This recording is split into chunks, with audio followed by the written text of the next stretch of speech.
Hello and welcome students of class 12 to Ujjwal Biology classes. Today we will be starting a new chapter, that is the biotechnology and its principles. Well, in NCERT this chapter has two different units, like the first one belongs to the biotechnology, where we will be learning about the principles. How is biotechnology done? What is the theory of it? How the different kind of machineries are utilized, okay? And after that, the products which are obtained from biotechnology, we will be learning about their applications. So the second chapter of this part deals with the applications in the biotechnology, okay? So this is a very new chapter and it is a very conceptual chapter. ठीक है, आप लोग बोलोगे कि अभी तक हम लोग मॉलिक्यूलर जेनेटिक्स कर लिए थे, मॉलिक्यूलर जेनेटिक्स के अंदर बेसिक्स हमने अच्छी तरह देख लिए हैं. सो उसके बाद ही मैं ये चैप्टर शुरू करने का मेरा एक ही मकसद है कि हमारा जो कंसेप्ट्स हम लोग लास्ट में देखे थे in the human genome project, जब मेथोडोलॉजीज का इस्तेमाल हुआ, व्हेन डीएनए फिंगरप्रिंटिंग के इस्तेमाल हुए थे, तब हम लोग देखे थे कई सारे ऐसे आपके मशीनरी का इस्तेमाल हो रहा था which relates to biotechnology. Clear? So इसीलिए हम लोग सबसे पहले मॉलिक्यूलर जेनेटिक्स के बाद इस चैप्टर को पकड़े हैं to know about the basics of biotechnology. ठीक? As the name suggests, this includes the use of obviously biological organisms and a series of technology will be utilized to make certain kind of products which will be very much utilized by human for their welfare. ठीक है, human welfare के लिए ऐसे कई सारे आपके products का निर्माण होगा जो बाद में ह्यूमंस को ही नेसेसिटीज होंगे, certain kind of enzyme, certain kind of medicines. ठीक? और उस प्रोडक्ट्स को बनाने के लिए हमें दो चीजों के इस्तेमाल होना चाहिए. एक तो obviously set of biological organisms and after that a set of machinery, और we can say the use of technology to how produce this products in bulk. Clear है? ठीक, ये आपका मेन चीज है ऑफ बायोटेक्नोलॉजी. क्लियर है? और इसके अंदर हमें सबसे पहले कुछ टर्मिनोलॉजीज का इस्तेमाल बहुत अच्छी तरह देखना है. क्लियर? नाउ सपोज मैं एक इंसिडेंट बोलता हूं. हम लोग जानते हैं कि हमारे अंदर आपका जो डीएनए है, the entire human DNA is a collection of many genes, और इस मेनी जीन्स के अंदर हम अगर सपोज करते हैं कि सपोज करो this is gene A, this is gene B, this is gene C, ऐसे करके कई सारे आपके ह्यूमन डीएनए के अंदर, this is your the human DNA. तो ऐसे कई सारे जीन्स होते हैं. नाउ सपोज ये जो बी आपका जीन है, ये जीन कहीं ना कहीं सबसे पहले आपका ट्रांसक्रिप्ट करेगा into the mRNA. MRNA again will get translate itself to form a particular protein, और प्रोटीन से सपोज करो हमारे पास एंजाइम निकलेगा. Suppose this enzyme is the hormone that is your insulin. Suppose the name of this enzyme और hormone जो हमारे body के अंदर पैदा हो रहा है वो है इंसुलिन. क्लियर? ये एक मैंने एग्जांपल लिया. ठीक? सो ऑब्वियसली मेरा ह्यूमन डीएनए है. ह्यूमन डीएनए के अंदर कई सारे ऐसे छोटे छोटे हमारे जीन्स होते हैं. ठीक? और सपोज एक जीन आपका है जो क्या बनाएगा ना, वो आपका will undergo the process of transcription, translation, and then it will be making the hormone that is insulin. अब अगर हम लोग देखते हैं कि yes, this is an individual suppose ये एक इंडिविजुअल है जिसके अंदर यही पर्टिकुलर जीन जो आपका इंसुलिन बनाएगा उसके अंदर कुछ फॉल्ट है। क्लियर? मतलब इसके रीडिंग सीक्वेंस में कुछ ऑल्टरेशन हो गया है और इस ऑल्टरेशन होने की वजह से ये सही ढंग से आपका दिस इंसुलिन का प्रोडक्शन नहीं कर पा रहा है। क्लियर है? तो दिस इंडिविजुअल ए के अंदर ये आपका इंसुलिन जीन जो है, ये इंसुलिन जीन फॉल्टी बन गया है due to any abnormal nucleotide आपका आ गया है जिससे आपका ये इंसुलिन जीन सही ढंग से नहीं बन पा रहा है and hence there is a deficiency of insulin in the body. ठीक है? बॉडी के अंदर इंडिविजुअल ए का इंसुलिन सही ढंग से आपका बन नहीं रहा है जिसके कारण डेफिशिएंसी हो गया है and therefore this individual is suffering from the medical condition that is diabetes। ठीक है? ये शुगर की बीमारी से ये जूझ रहा है ये इंडिविजुअल ए।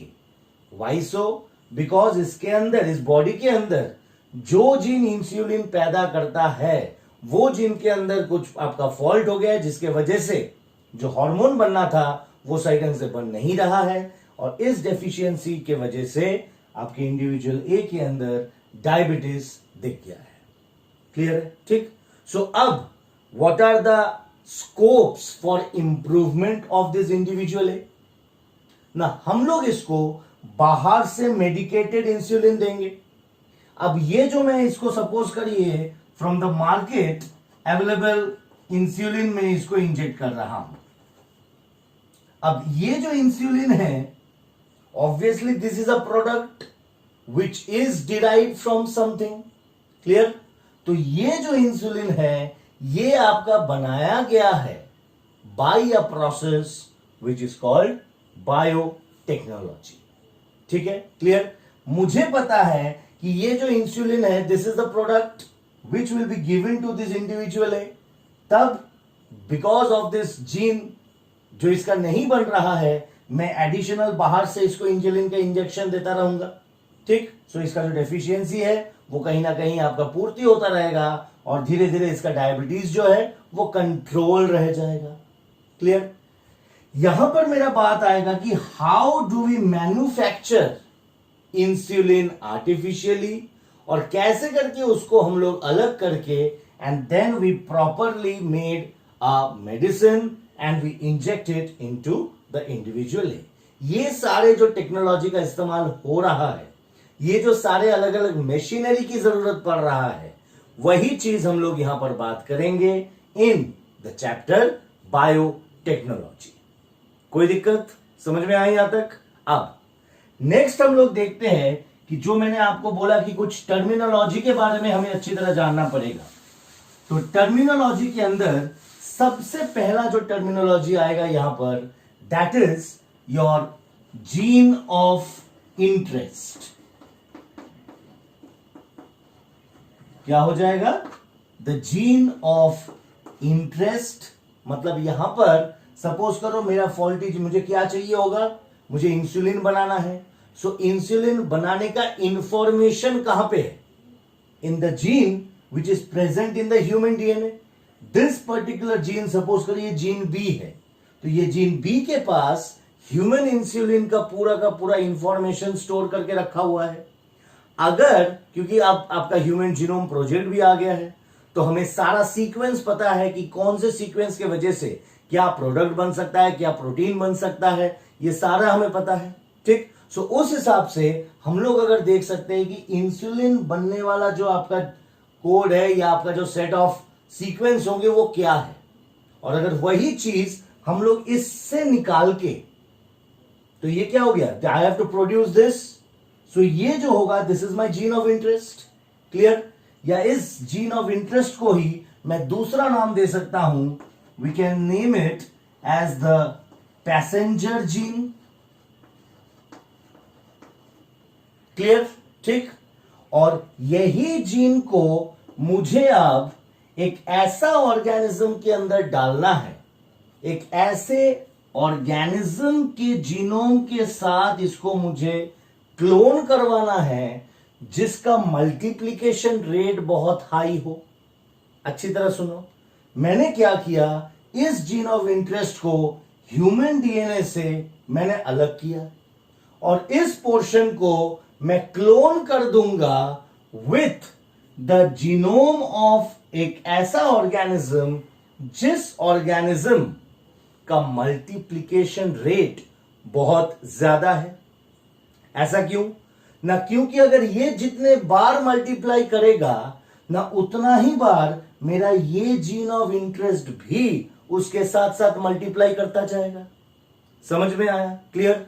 तो ऐसा जो ऑर्गेनिज्म है उस ऑर्गेनिज्म को हम लोग नाम देते हैं होस्ट। क्लियर? ठीक। और जनरली होस्ट ऐसा होता है जिसका हाई रेट ऑफ मल्टीप्लिकेशन होता है। होस्ट कैसे हम लोग सिलेक्ट करते हैं ना, जिसका हाई रेट ऑफ मल्टीप्लिकेशन होता है, बहुत रैपिडली वो डिवाइड कर जाता है, ऐसे हम लोग लेते हैं होस्ट को। ठीक है? क्लियर?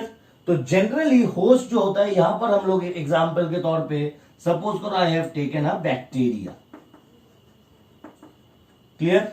ठीक। अब जब हम लोग सेल्यूलर बायोलॉजी पढ़े थे उसके अंदर हम लोग बैक्टीरिया के स्ट्रक्चर के अंदर देखे थे कि बैक्टीरिया के पास दो अलग अलग उसके आपके डीएनए होंगे। एक तो उसका जो क्रोमोसोमल डीएनए और एक हो जाएगा द एक्स्ट्रा क्रोमोसोमल डीएनए, जिस एक्स्ट्रा क्रोमोसोमल डीएनए को हम लोग प्लाज्मिड बोलते हैं। ठीक? क्लियर? सो अगर ये जीन ऑफ इंटरेस्ट को मैं किसी भी तरह इसके साथ अगर जोड़ दूं, क्लियर, तो जितना बार ये बैक्टीरिया मल्टीप्लाई करेगा उतना बार मेरा वही जीन ऑफ इंटरेस्ट भी मल्टीप्लिकेशन होगा। ठीक है? तो जब मैं इसके साथ इसको क्लोन कर देता हूं द जीन ऑफ इंटरेस्ट को, तब ये बन जाता है होस्ट, या जिसको मैं दूसरा नाम भी दे सकता हूं, it is also known as transgenic organism. क्या नाम देता हूं इसका मैं? इसको मैं नाम दे सकता हूं ट्रांसजेनिक ऑर्गेनिज्म, या इसका दूसरा नाम भी हो सकता है जेनेटिकली मॉडिफाइड ऑर्गेनिज्म। ठीक? क्लियर है? क्यों जेनेटिकली मॉडिफाइड बोल रहा हूं? क्योंकि इसका जो जेनेटिक मटेरियल है, I have cloned this with a stretch of the human DNA, या मेरा जो जीन ऑफ इंटरेस्ट होगा या जो फॉरेन जीन होगा उसके साथ इसके ओन खुद का जीनोम का मैंने एक क्लोन बना लिया है। ठीक है? सो इसीलिए इसको हम लोग, इसका जो जेनेटिक कंडीशन है इसको मॉडिफाई किया गया है। So therefore they are known as genetically modified organism और ट्रांसजेनिक ऑर्गेनिज्म और सिंपली माई होस्ट। समझ में आया? ठीक। सो जीन ऑफ इंटरेस्ट हो गया जिसको हम लोग पैसेंजर जीन बोलते हैं, और ये पैसेंजर जीन जिस डीएनए से हम लोग लेंगे, सपोज करो this is the entire DNA, तो उस पर्टिकुलर डीएनए को हम लोग नाम देंगे पैसेंजर डीएनए। इस डीएनए को क्या बोलेंगे हम लोग? इस डीएनए को बोलेंगे passenger DNA. So from the passenger DNA we will be only taking out my gene of interest. ठीक? And that gene of interest will be known as the passenger gene. अब वो क्या होता है जिसके थ्रू मैं इस पर्टिकुलर जीन ऑफ इंटरेस्ट को I am incorporating inside the bacterium genome, और मैं इसके साथ इसको क्लोन बना पा रहा हूं ना, जिसके सहारे मैं इस जीन ऑफ इंटरेस्ट को ले जाऊंगा और बैक्टीरियल सेल के साथ क्लोनिंग बनाऊंगा, that piece of organism is called generally the vector. ये वेक्टर फिजिक्स वाला वेक्टर नहीं है। ये वेक्टर का मतलब क्या है यहां पर ना, it is acting as a communicator. ये क्या कर रहा है ना, ये एक जरिया बन रहा है जिसके सहारे हम लोग इस जीन ऑफ इंटरेस्ट को लेके जा रहा है और क्लोन कर रहे हैं विथ द ट्रांसजेनिक ऑर्गेनिज्म। ठीक है? क्लियर?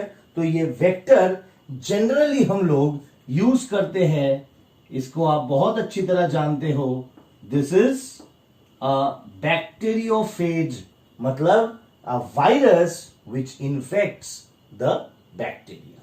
क्लियर है? तो इस जीन ऑफ इंटरेस्ट को मैं इसके द्वारा इस बैक्टीरियल के अंदर डाल सकता हूं।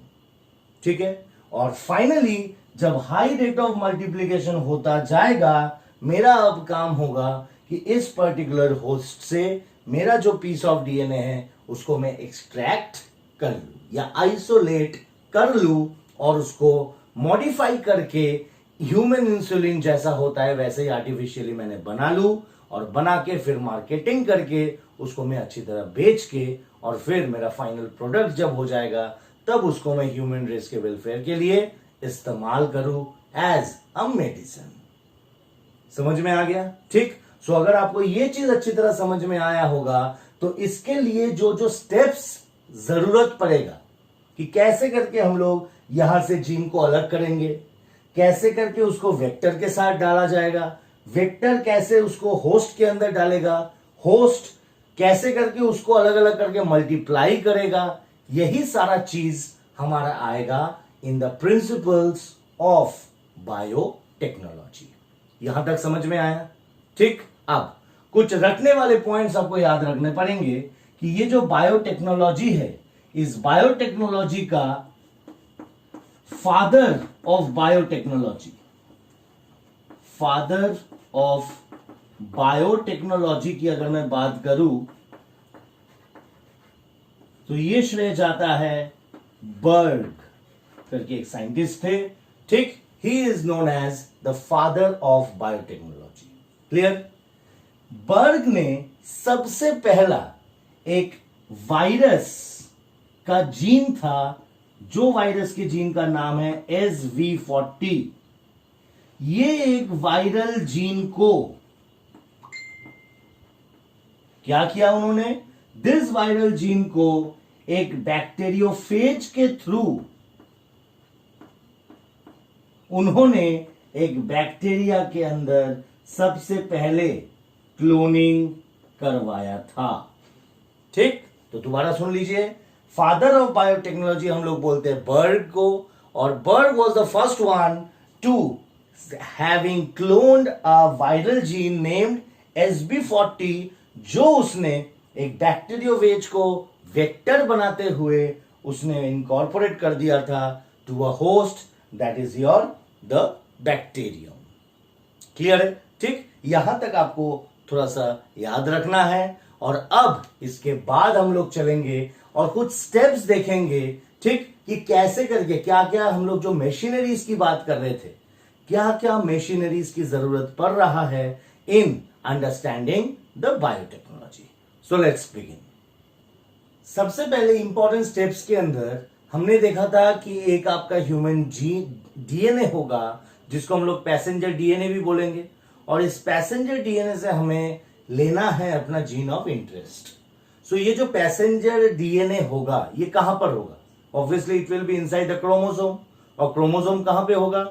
अगर एक यूकैरियोटिक सेल है तो it will be inside the nucleus. ठीक। और अगर प्रोकैरियोटिक है so it will be submerged in the nucleoid region. तो अगर एक सेल है तो सेल से मुझे कैसे करके वो पूरा का पूरा डीएनए को सबसे पहले आइसोलेट करना है, और आइसोलेट करने के बाद मेरा कैसे करके आपके उसको काट के और मुझे जीन ऑफ इंटरेस्ट निकालना है। तो सबसे पहला जो स्टेप होगा that is isolation of the passenger DNA. Gene तो मैं बाद में निकालूंगा, सबसे पहले मुझे अपना डीएनए को अलग करना है। अब सपोज करो ये जो पैसेंजर डीएनए है, मुझे ये डीएनए कहां से मिल सकता है? ये जो मेरा जीन ऑफ इंटरेस्ट है ये हो सकता है किसी बैक्टीरिया के अंदर मिले। ठीक। ये हो सकता है किसी फंगी के अंदर मिले, प्लांट सेल के अंदर से मिले, एनिमल्स के अंदर से मिले। ठीक। तो जो जो ऑर्गेनिज्म से मुझे ये पैसेंजर डीएनए मिल सकता है, इट मे बी बैक्टीरिया, ये बैक्टीरिया हो सकता है, जिसके अंदर से मुझे पैसेंजर डीएनए लेना है, और उस पैसेंजर डीएनए से मुझे पैसेंजर जीन को अलग करना है। हो सकता है दिस इज अ फंगी, हो सकता है this to be a plant cell, और हो सकता है this to be an animal cell. ठीक, क्लियर। अब सबसे पहले मुझे याद रखना है कि if it is a bacteria, fungi and plant, all of them have a cell wall, whereas if I talk about animals have only the cell membrane। ठीक, क्लियर। तो सबसे पहले मुझे पैसेंजर डीएनए को निकालने के लिए मुझे जितने भी अलग अलग सारी चीजें हैं उन सबको हटा देना है। तो सब हटाने का जो पोर्शन है, वो हटाने का पोर्शन के लिए हमें यहां पर कुछ लाइजिंग एंजाइम्स की जरूरत पड़ेगा। लाइजिंग एंजाइम्स मतलब they also help to digest क्या चीज? Unwanted chemicals. ठीक है, लाइजिंग एंजाइम से हम लोग क्या करेंगे? जो भी अनवांटेड केमिकल्स होंगे जिसको मुझे डिस्कार्ड करना है, उन सब चीजों को अच्छी तरह इस्तेमाल करने के लिए हम लोग लाइजिंग एंजाइम्स का इस्तेमाल करेंगे। ठीक, अब सबसे पहले देखिए, बैक्टीरिया का जो आपका जो वॉल होगा, क्लियर, उस वॉल को डाइजेस्ट करने के लिए हमें जो भी लाइजिंग एंजाइम की जरूरत पड़ेगा, इसका नाम याद रखिए, लाइसोजाइम। ठीक है, तो फर्स्ट आपको जो याद रखना है कि if I am isolating a DNA which is present inside the bacterial cell, so उस बैक्टीरियल सेल वॉल को अलग करने के लिए, उसको डिस्ट्रॉय करने के लिए हम लोग जो एंजाइम का इस्तेमाल करेंगे, that is your lysozyme. Clear. Next, if I talk about fungi, ना हमें पता है फंगी का जो सेल वॉल है that is made up of chitin, so I will be have to use a enzyme which can digest this chitin. So यहां पर हो जाएगा मेरा काइटिनेज। ठीक, सो इससे हम लोग आसानी से डिसॉल्व कर देंगे the cell wall of the fungi. Similarly if I talk about plant cell, plant cell का जो सेल वॉल है वो बना हुआ है सेल्यूलोज से, और यहां पर if I take the enzyme cellulase, so obviously cellulose will be digesting the cellulose, that is a plant wall, cell wall of plant cell। clear। Animal के अंदर आपका जनरली ग्लाइकोजन वगैरह से बना हुआ रहता है।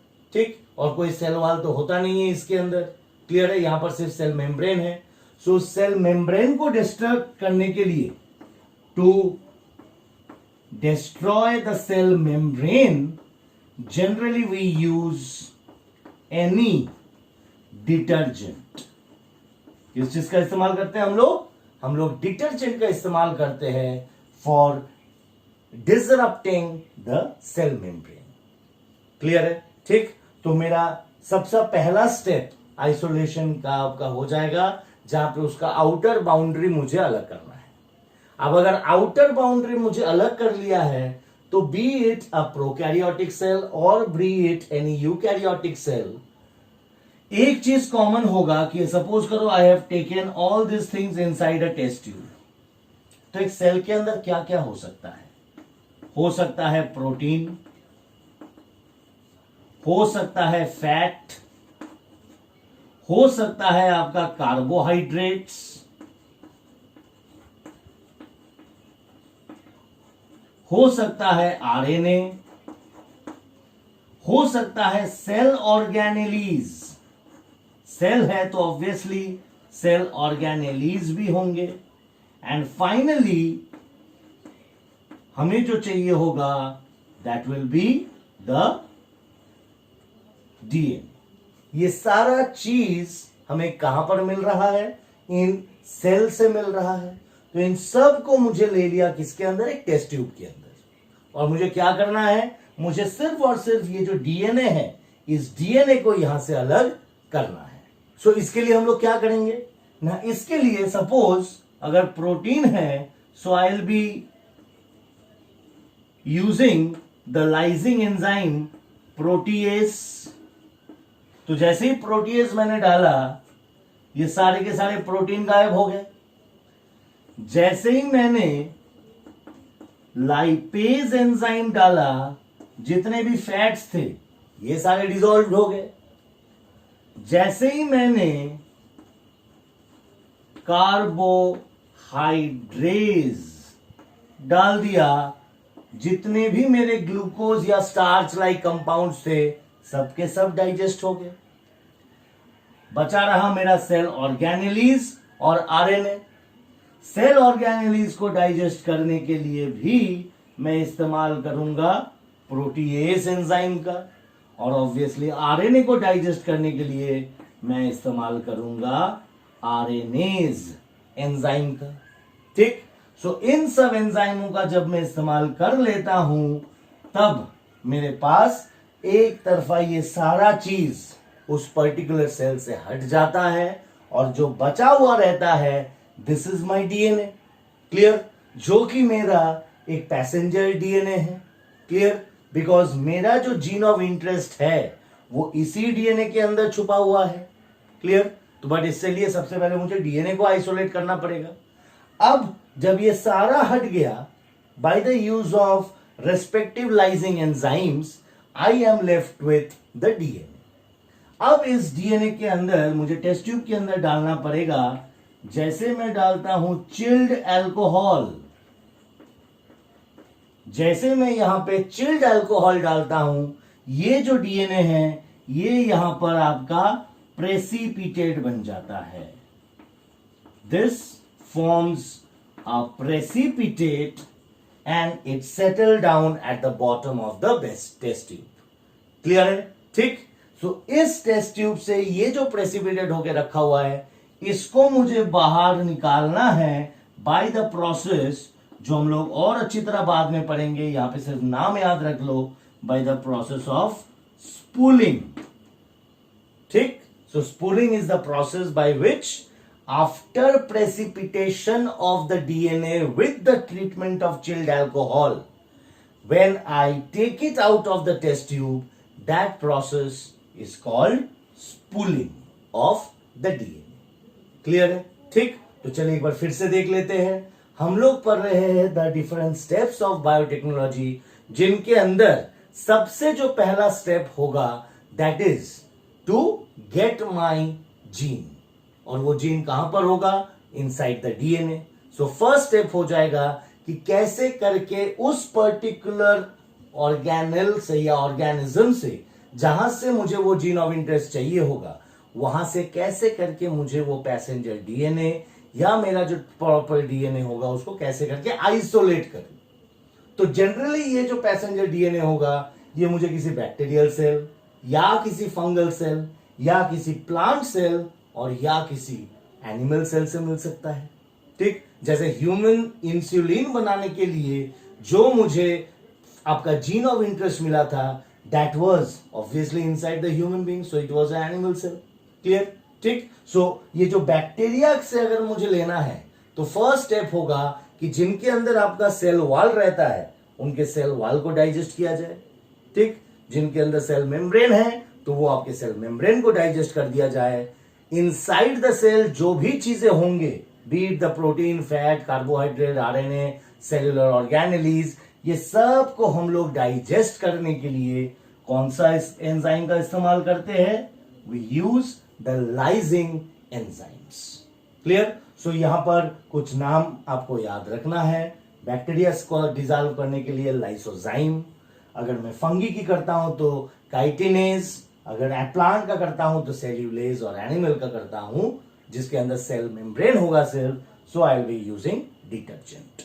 क्लियर है? ठीक, एंड पूरा का पूरा इन सब को करने के बाद जो मेरे डीएनए होगा वो प्रेसिपिटेट होके बैठ जाएगा जब मैं उसको आपका चिल्ड अल्कोहल से ट्रीट करूंगा। and from this precipitate, when I'll be taking out या extracting this precipitated DNA from the test tube, that process will be termed as spooling. समझ में आया? क्लियर है? इसके बाद अगर ये हमें समझ में आ गया है तो इसके बाद जो नेक्स्ट प्रोसेस होगा वो प्रोसेस हमें अच्छी तरह देखना है कि अब मेरे पास जो जीन या जो डीएनए है वो डीएनए आ गया है. आई नो अबाउट कि मेरा जो जीन ऑफ इंटरेस्ट है वो इस पर्टिकुलर आपके डीएनए के अंदर छुपा हुआ है. अब मुझे उस प्रॉपर जीन ऑफ इंटरेस्ट को अलग करना है, उसको मुझे काटना है. ठीक, तो ये काटने के लिए मैं यहां पर कुछ एंजाइम्स की बात करूंगा, जिस एंजाइम्स को हम लोग ऑल्सो नाम देते हैं क्लीविंग एंजाइम्स. इसको दूसरा क्या नाम देते हैं हम लोग? इसको नाम देते हैं क्लीविंग एंजाइम्स. क्लियर? ठीक. और ये जो क्लीविंग एंजाइम्स है ये एक्चुअली कौन सा क्लीविंग एंजाइम की हम लोग यहां पर बात करते हैं? जिसके बदौलत ये पूरा जो प्रिंसिपल ऑफ बायोटेक्नोलॉजी है वो एग्जिस्ट करता है.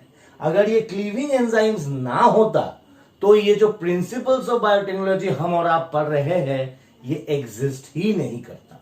ठीक है. So the most important of all the cleaving enzymes is the restriction endonuclease enzyme. क्या है ये?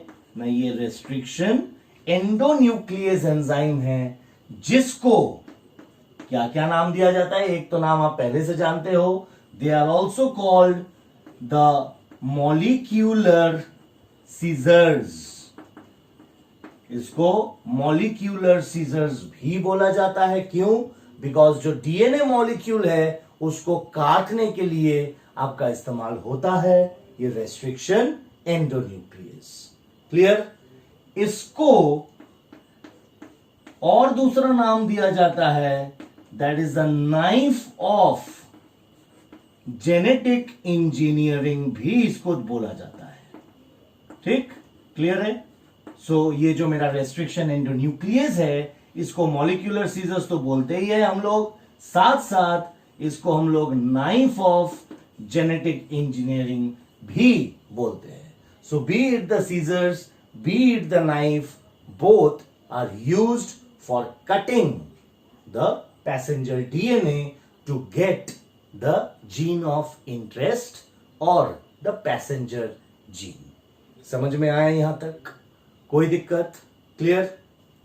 अब ये जो क्लीविंग एंजाइम्स है ये क्लीविंग एंजाइम्स एक्चुअली बिलोंग करते हैं एक फैमिली ऑफ एंजाइम्स को. They all belong to the family of nuclease enzymes.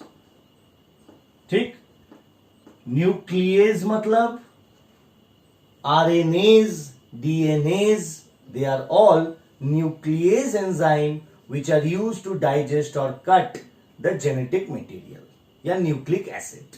Clear है? ठीक. सो ये जो क्लीविंग एंजाइम्स है they all belong to the broader family of the nuclease enzymes which can be classified into two categories. That is, one will be the exonuclease enzyme and the other one is your endonuclease. ठीक है? Clear? एक हो जाएगा exonuclease और एक हो जाएगा endonuclease. ठीक, इन दोनों का मतलब क्या है ना? सपोज यहां पर आपके मेरे पास एक डीएनए सीक्वेंस है.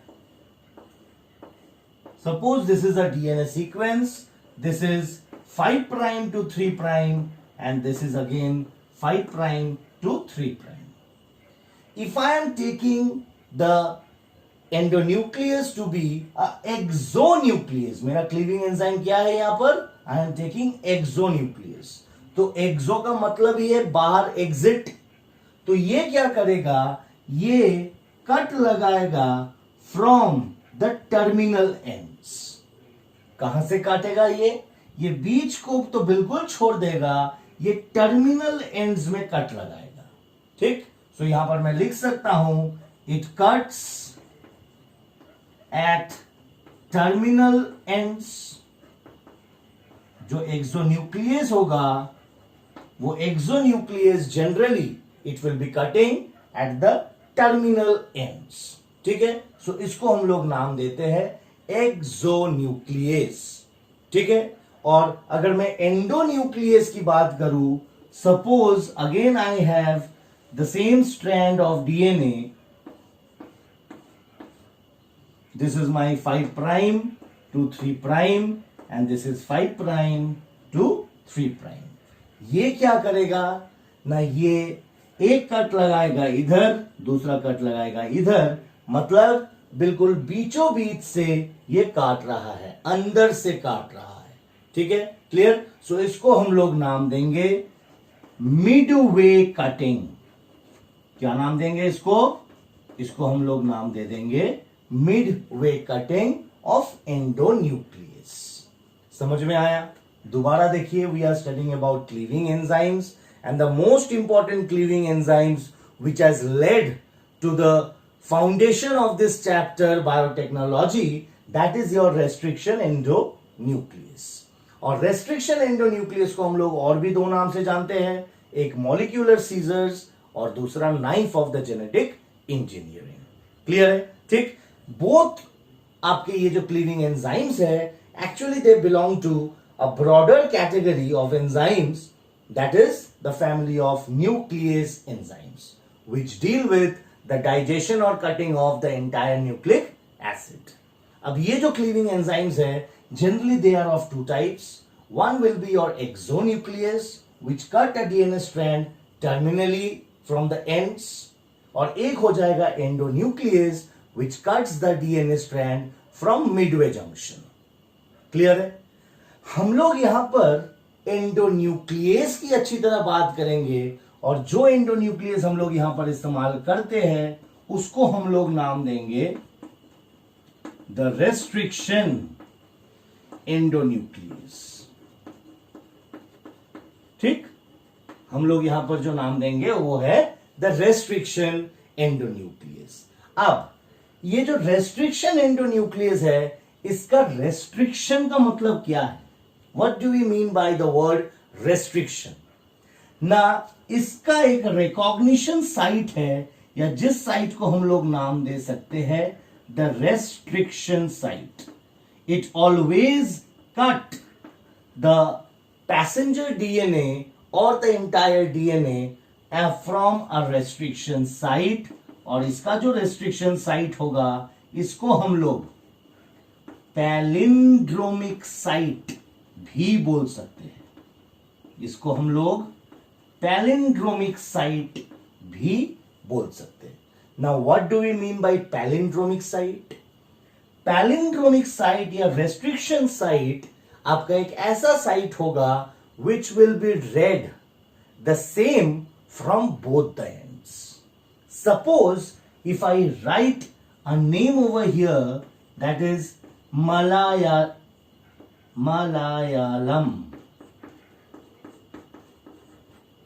सो अगर मैं इसको इस डायरेक्शन से पढ़ूं मालायालम, अगर मैं इस डायरेक्शन से पढ़ूं मालायालम। ठीक, सो चाहे मैं किसी आपके डायरेक्शन से पढ़ना चालू करूं, from the right hand side और the left hand side, both will be read as the same. Clear? तो ऐसा एक सीक्वेंस जो होगा, ये जनरली हमें याद रखना है, जो रेस्ट्रिक्शन साइट्स होते हैं या जो पैलिंड्रोमिक साइट्स होते हैं, they are always made up of 6 nucleotide bases. ये हमेशा आपके 6 न्यूक्लियोटाइड बेसिस से ही बना हुआ रहेगा। ठीक, ऐसा ही एक साइट जो जिसको रीडिंग फ्रेम आपका दोनों से ही आपका सेम हो जाएगा। जैसे फॉर एग्जांपल अगर हम लोग बात करते हैं पैलिंड्रोमिक साइट के, we can have the example of a DNA sequence. Suppose यहां पर GAA सी, यहां पर सी के साथ G A T C. So if this is your 5 prime end, this will be 3 prime end, this will be again 5 prime end, this will be 3 prime end. So अगर ये हम लोग देखते हैं, so यहां पर देखो, चाहे मैं इधर से पढ़ूं चाहे मैं इधर से पढ़ूं, both the ends या both the sequence will be palindromic to each other. Clear? ठीक. अब अगर पैलिंड्रोमिक साइड मुझे समझ में आ गया तो यही एग्जाम्पल को लेके और क्या इसमें जान लिया हम लोग, it is made up of 6 nucleotide basis. तो ऐसे 6 न्यूक्लियोटाइड बेसिस से ही यह आपका पैलिंड्रोमिक साइड बनेगा. ठीक. अब नेक्स्ट, अगर ये हमें समझ में आ गया है तो नेक्स्ट हम लोग बात करेंगे कि जो रेस्ट्रिक्शन एंडोन्यूक्लियस है ये एक्चुअली 2 हिस्सों में डिवाइड होता है या 2 हिस्सों में आपके ऐसे टाइप ऑफ एंडोन्यूक्लियस पाया जाता है. ठीक. एक जो कटिंग करेगा that will be knowing as the cohesive cut. ये कैसा कटिंग करेगा? ये कोहेसिव कटिंग कराएगा. क्लियर? ठीक. और पहला वाला जो होगा that will be known as the blunt cut. एक ब्लंट कट करवाएगा और दूसरा कोहेसिव कटिंग करवाएगा. अब ये थोड़ा सा हमें देखना है कि क्या चीज है. अगर मैं ब्लंट कट की बात करता हूं, again I will be taking the same example GAA TTC GAA TTC. सो ये मेरा 6 न्यूक्लियोटाइड बेसिस का पैलिंड्रोमिक सीक्वेंस है और ये जो सीक्वेंस है ये क्या कर रहा है ना, बिल्कुल बीचों बीच से काट दे रहा है.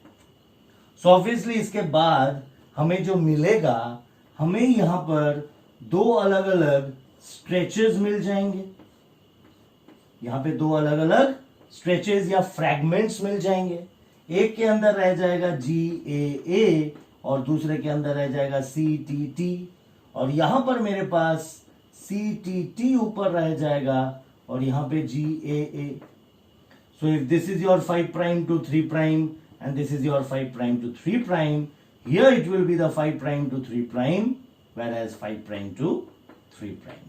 इधर भी ये बन जाएगा 5 prime to 3 prime, ये and 5 prime to 3 prime. ठीक है.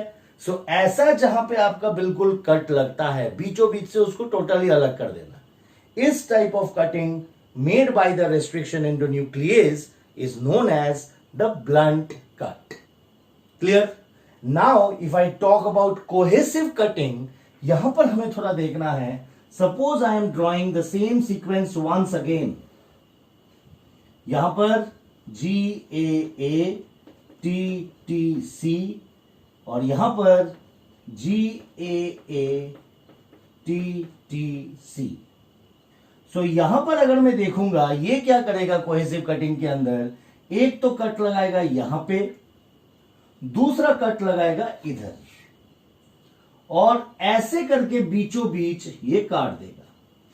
मतलब एक स्ट्रैंड हो जाएगा जिसके पास ये पोर्शन रहेगा और दूसरा स्ट्रैंड रहेगा जिसके पास ये पोर्शन रह जाएगा. क्लियर? मतलब if I talk about both the strands, यहां पर एक जने के पास तो GCTTA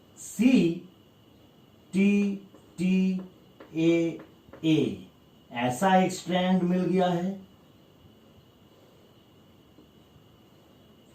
ठीक. और दूसरे के पास यहां पर अगर मैं बात करता हूं तो यहां पर ऊपर में AATTC और G. सो ऐसा एक स्ट्रैंड मिल गया है यहां पर. क्लियर? ठीक. सबको समझ में आ रहा है?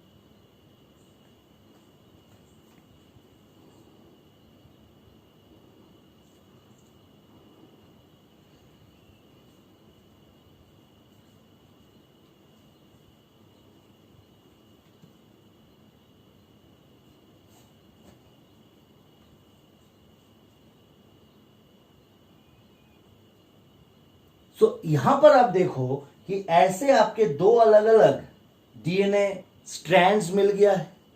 अब ये जो टी टी ए और ए है, यहां पर तो आपके लूज हाइड्रोजन बॉन्ड्स अभी भी है, और यहां पर जो ए है यहां पर भी आपके लूज हाइड्रोजन बॉन्ड्स अभी भी है। मतलब इस एंड को जहां पे always they will be hiring someone to get connected, ये बिल्कुल लालची है। ये कोई भी अगर आपका सीक्वेंस मिल जाए जो इसके साथ आपका कंबाइन हो सकता है, तो तुरंत उसके साथ अटैच होके और अगेन वो आपका डबल बॉन्ड बना लेगा, मतलब हाइड्रोजन फॉर्मेशन बना के कॉम्प्लीमेंट्री बना लेगा। ठीक है। सो ऐसे जब हम लोग काटते हैं, सो यहां पर जो दो एंड मिल रहा है, एक तो ये एंड और एक ये एंड, सो ऐसे दो एंड्स को हम लोग नाम देते हैं the formation of the sticky ends. क्या नाम देते हैं हम लोग? The formation of the sticky ends. ठीक है, चलिए एक बार और देखते हैं। हम लोग देख रहे थे रेस्ट्रिक्शन एंडोन्यूक्लियस जो कि मिडवे कटिंग करता है, और रेस्ट्रिक्शन एंडोन्यूक्लियस के अंदर जो रेस्ट्रिक्शन है that denotes the restriction site, जहां से ये काटेगा। क्लियर है। और रेस्ट्रिक्शन साइट जो है वो एक्चुअली एक पैलिंड्रोमिक साइट सीक्वेंस है। What do we mean by palindromic?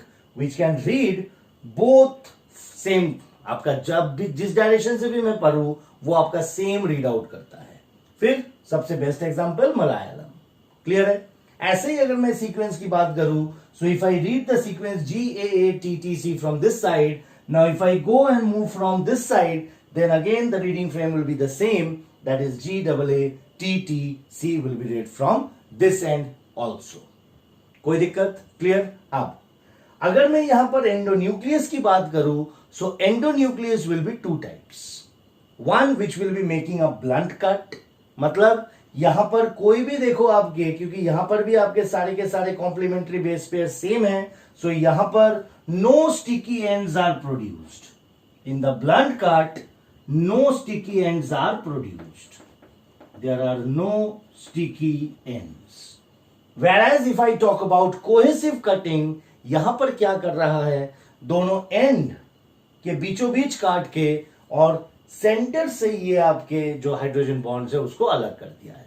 So therefore we are having two sticky ends. ठीक। सो इसको हम लोग नाम देते हैं कोहेसिव कटिंग। समझ में आया? यहां तक बिल्कुल अच्छी तरह समझ में आया। ठीक। अब दो तीन पॉइंट्स हमें थोड़ा सा याद रखना है, वो हम लोग थोड़ा देख लेते हैं। सो क्लीविंग एंजाइम्स भी हमारा खत्म हो गया है, और क्लीविंग एंजाइम्स के बाद, चलो एक बार लिख देता हूं दोबारा, क्लीविंग एंजाइम्स हम लोग अभी देख लिए थे। क्लीविंग एंजाइम्स के बाद ये भी थोड़ा सा लिख देते हैं, रेस्ट्रिक्शन एंडोन्यूक्लियस। क्लीविंग एंजाइम्स के बाद हमें दूसरा टाइप ऑफ एंजाइम्स जिसके बारे में देखना है, दैट इज योर आपके लाइगेजिंग एंजाइम्स।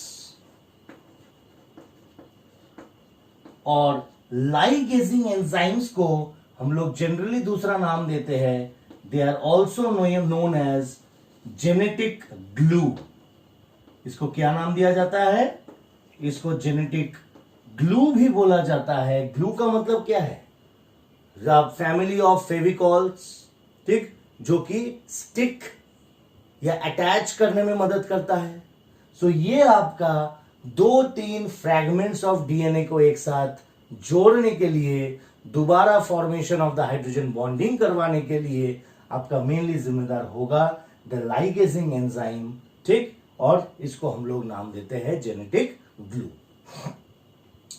एक चौथा टाइप ऑफ एंजाइम हमारे को काम में आएगा या केमिकल काम में आएगा, that is your alkaline phosphate.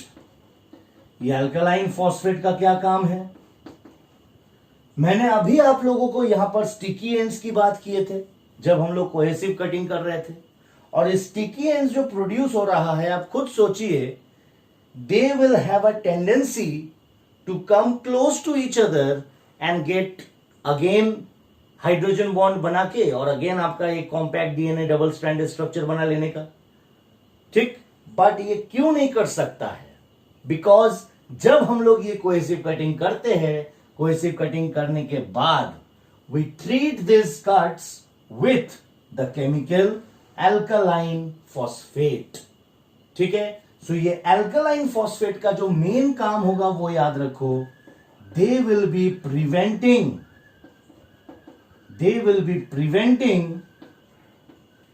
the formation of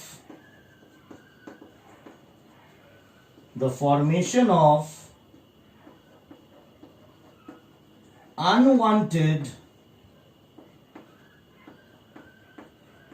double-stranded DNA। Unwanted double stranded DNA का फॉर्मेशन जहां जहां संभव हो सकता है उस जगह को प्रिवेंट करेगा from coming close to each other and forming your the hydrogen bonds. ठीक है, सो ऐसे अगेन तो मतलब this sticky ends were treated with alkaline phosphate. तो ये जो फॉस्फेट है ये आपके यहां से फॉस्फेट ग्रुप्स को अलग कर देता है, जिसके वजह से this two sticky ends cannot come to each other and get आपका hydrogen bonded and become again a same comparatively base pair. ठीक है, ऐसा नहीं करने देता है। ठीक, नेक्स्ट, अगर ये हमें अच्छी तरह याद हो गया है तो अब जो नेक्स्ट चीजें हमें डालना है that is about the restriction endonuclease. और रेस्ट्रिक्शन एंडोन्यूक्लियस के बारे में कुछ चीजें हमें जानना है, that is which one was the first restriction endonuclease to be discovered? सबसे पहले the first discovered restriction endonuclease, जो सबसे पहला restriction endonuclease आपका डिस्कवर्ड हुआ था, that was your Hind-2 and this was discovered by Smith। Clear? Later on, three scientists, कौन? Smith, Arger और Nathan,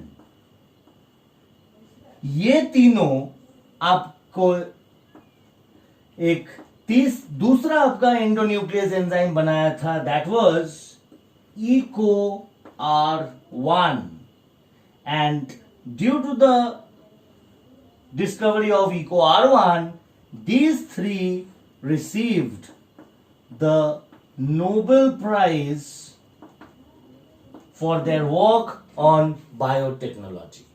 क्लियर है? सो ये हमें दो चीज याद रखना पड़ेगा। अब ये जो हम लोग रेस्ट्रिक्शन एंडोन्यूक्लियस एंजाइम बोलते हैं कि रेस्ट्रिक्शन एंडोन्यूक्लियस एंजाइम, ये रेस्ट्रिक्शन एंडोन्यूक्लियस कहां से मिल रहा है? They are all derived from bacterial cells. ठीक है, बैक्टीरियल सेल्स क्या करते हैं ना, they produce their own restriction enzymes and why so? Actually to prevent themselves from the attack of bacteriophage. जो वायरस आपको इनको अफेक्ट करता था और इनको जीनोम को पूरा का पूरा डिस्ट्रॉय कर देता था बैक्टीरियल सेल्स को, तब धीरे धीरे एवोल्यूशन होके इनके अंदर एक ऐसा केमिकल आया जिस केमिकल को हम लोग नाम दे सकते हैं रेस्ट्रिक्शन एंडोन्यूक्लियस। ठीक, और ये रेस्ट्रिक्शन एंडोन्यूक्लियस जो है ये एक्चुअली प्रिवेंट करता है इस बैक्टीरियल जीनोम को। ये क्या करता है? ये वायरल जीनोम को बिल्कुल टुकड़े टुकड़ों में डिवाइड कर देता है और उसको हावी नहीं होने देता है ऑन दिस बैक्टीरियल सेल्स। ठीक, so there are presently about 900 restriction endonuclease को अभी आपके बनाया गया है from about 200 different strains of bacteria. ठीक है, around 200 different strains of bacteria से आपके लगभग आज के दिन 900 रेस्ट्रिक्शन एंडोन्यूक्लियस बनाया गया है। समझ में आया यहां तक? कोई दिक्कत? अब छोटा सा चीज हम लोग जानेंगे अबाउट द नोमेनक्लेचर। ये केमिस्ट्री का नोमेनक्लेचर नहीं है, आईयूपीएसी नेम नहीं है। ये जो रेस्ट्रिक्शन एंडोन्यूक्लियस है, जैसे कि आपका हिंद 2, इको R1, इसका नोमेनक्लेचर हम लोग पढ़ेंगे। So nomenclature of the restriction endonuclease enzyme, कैसे करके हम लोग एक रेस्ट्रिक्शन एंडोन्यूक्लियस को पहचानेंगे, उसका नामकरण करेंगे। तो सबसे पहले हम लोग देख लेते हैं, जैसे इको R1, ये जो मैंने पूरा का पूरा एक वर्ड लिखा है, this consist of 5 letters, 1, 2, 3, 4 and 5। ठीक, अब सबसे पहले 1 जो होगा, यहां पर E will be denoting the first letter. E will be the first letter of the generic name, जो जेनेरिक या जो जीनस का नेम है, of the organism from which this restriction endonuclease is taken। मतलब ऑब्वियसली मैंने पहले ही बता दिया कि रेस्ट्रिक्शन एंडोन्यूक्लियस जो होगा वो कहां से लिया जाएगा, बैक्टीरियल सेल से। तो ऑब्वियसली इस बैक्टीरिया का आपका क्या नाम है, उसका जेनेरिक नाम का जो पहला लेटर होगा, that denotes the first letter of the restriction endonuclease name। So यहां पर अगर मैं बात करता हूं, E will be standing for Escherichia। ठीक, क्लियर। नेक्स्ट, ये जो 2 और 3 है, 2 और 3 will be denoting the specific name। ये क्या हो जाएगा, 2 and 3 will be denoting the specific name of the species, that is यहां पर हो जाएगा Escherichia coli। ठीक, यहां पर क्या हो जाएगा, Escherichia coli। 4th हो जाएगा आपका R यहां पर, that is the strain of the bacteria। R will be denoting here the strain of the bacteria। ठीक, and the number at the last will be denoting the order of isolation।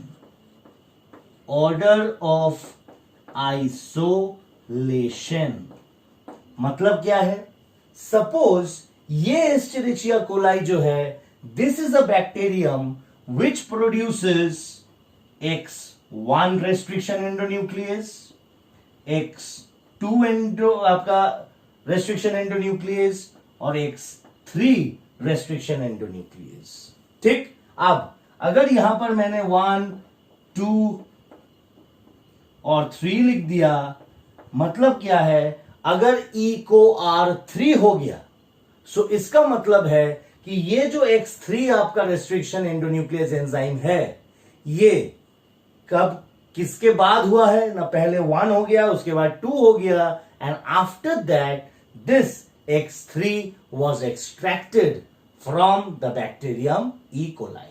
ठीक है, तो दोबारा देख लीजिए nomenclature में, पहला जो शब्द होगा, द पहला letter will be denoting the first letter of the generic name of the bacterium from which the restriction endonuclease will be extracted। The next 2 digits will be denoting the आपका जो specific name है उसका। So यहां पर E को, so E will be for Escherichia and CO will be for coli। So the name of the bacterium from where this Eco R1 restriction endonuclease is taken, that is will be the Escherichia coli। After that R will be denoting the strain of the bacteria। ठीक है, there are around 200 strains of different bacteria, जिसके अंदर R आपका एक strain है, और 1 या numericals में यहां पर एकदम लास्ट में जो आपका होगा, that will be denoting क्या चीज ना, the order of isolation। Order कैसे करके, किसके बाद कौन सा एंडोन्यूक्लियस आपका रेस्ट्रिक्शन एंडोन्यूक्लियस इस पर्टिकुलर बैक्टीरिया से निकला हुआ है। सो यहां पर अगर मुझे पता चला कि ई कोलाई जो बैक्टीरियम है, इसका सबसे पहला जो एंडोन्यूक्लियस बाहर निकल के आया था, that was Eco R1, because it has a order of isolation, या ऑर्डर जो आपका निकला है, दैट इज 1। ठीक है, सो ये हो गया आज एक पहला इंट्रोडक्टरी स्लाइड जिसके अंदर थोड़ा सा हम लोग मशीनरीज की बात किए हैं, about the isolation, about the details of the restriction endonuclease. ठीक है, नेक्स्ट हम लोग देखेंगे कल कि और क्या क्या टेक्निक्स है जिससे हम लोग इस पर्टिकुलर डीएनए को आइसोलेट कर सकते हैं। आज हम लोग एक स्टेप देखे हैं, कल हम लोग और दूसरा स्टेप देखेंगे और फिर आगे इसको लेते हुए चलेंगे। ठीक है, अगर इस वीडियो में किसी को भी कोई भी दिक्कत हो रहा है कहीं पर, तो at the end of this video I have mention my number, I have also mention my email ID. ठीक, सो आप you can post your doubts or any questions related to this topic in my email ID or in my personal WhatsApp number. Clear? I'll be definitely happy to solve you all. ठीक है? So बहुत अच्छी तरह पढ़ना and till then, thank you.